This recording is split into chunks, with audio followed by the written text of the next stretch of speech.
전공의들의 병원 이탈이 석 달째 이어지며 의료 공백도 장기화하고 있습니다. 이런 상황에서 정부가 외국 의사 투입을 추진하겠다고 했는데 어떤 의미인지 또 실효성은 있는 것인지 사회정책부 배상윤 기자와 따져보겠습니다.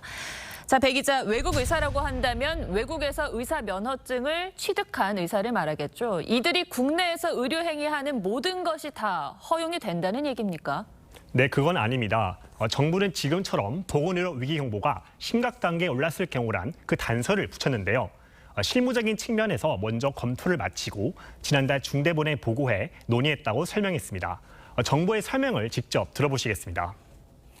전공의들이 없어서 교수들이 밤을 새가면서 일을 하다가 지금은 이제 또 주기적으로 또 휴진을 하겠다고 하지 않습니까? 그러한 공백을 메꾸려고 하는 어떻게 보면 굉장히 어려운 결심이죠.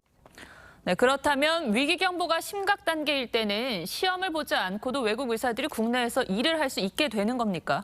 네, 현재 외국 의사가 국내에서도 진료를 하려면 국내 예비 시험과 의사 국가고시를 모두 합격을 해야 하는데요. 합격률은 예비 시험이 55%, 그리고 국가고시까지 모두 통과한 비율은 41%에 그쳐 상당히 어려운 실정입니다. 국가별로 보면 영국 의대 졸업자의 합격률이 69%로 가장 높았고 파라과이와 헝가리 순입니다. 이번에 관련 개정안이 시행되면 국내 시험 탈락자들에게도 대거 기회를 주게 된 셈입니다. 네, 또 궁금한 게 외국 의사들에게 수술 같은 모든 의료 행위들이 다 허용이 되는 겁니까? 네, 정부는 복지부 장관이 필요를 인정하는 의료 지원 업무라고 설명을 하고 있는데요.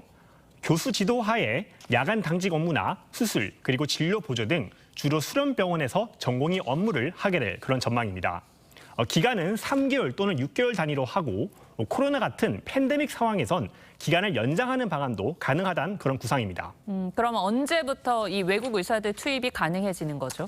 네, 원칙적으로 이달 말까지 의료법 시행규칙 개정 절차가 끝이 나면 그 즉시 외국 의사의 투입이 가능합니다. 하지만 정부는 당장은 투입 계획이 없다라고 부연했는데요. 앞으로 이런 위기가 생겼을 때를 대비해서 근거 조항을 마련한다는 그런 차원이라고 설명했습니다. 아무리 대비 차원이라지만 의료계에서의 반발이 만만치 않을 것 같은데요. 네, 그렇습니다. 현재 대한민국 의료에 재앙이 될 것이란 이런 경황된 그런 반응인데요. 임현택 대한의사협회장의 말을 직접 들어보시겠습니다. 한마디로 돈은 있고 지적 능력이 안 되고 그런 사람들이 갑니다. 그런 분들한테 본인 부모의 목숨을 맡길 수 있느냐? 저희 부모님이라면 절대로 못 맡길 것 같습니다. 대한내과의사회도 진료는 단지 질병 치료만이 아니라 환자와 소통해야 한다며 강하게 비판했습니다.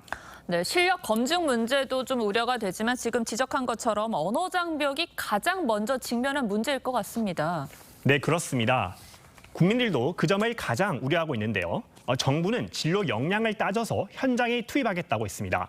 환자와 대면하는 일이 많은 업무의 경우에 해외 의대를 졸업한 한국인이나 교포를 주로 채용하는 시기인데요. 현재 정부가 인정하는 해외 의대가 38개국, 159곳에 달하는데 역량을 검증해서 정해진 기간에 그리고 제한된 업무만 하게 하는 등 철저한 안전장치를 갖추겠다는 그런 입장입니다. 네, 이야기를 들어보니까 지금 이번 제도는 만약의 상황을 대비하는 것이지만 정부 설명대로 또 지금 당장 투입하는 일은 없었으면 한다 이런 생각이 드네요. 네, 배 기자 잘 들었습니다.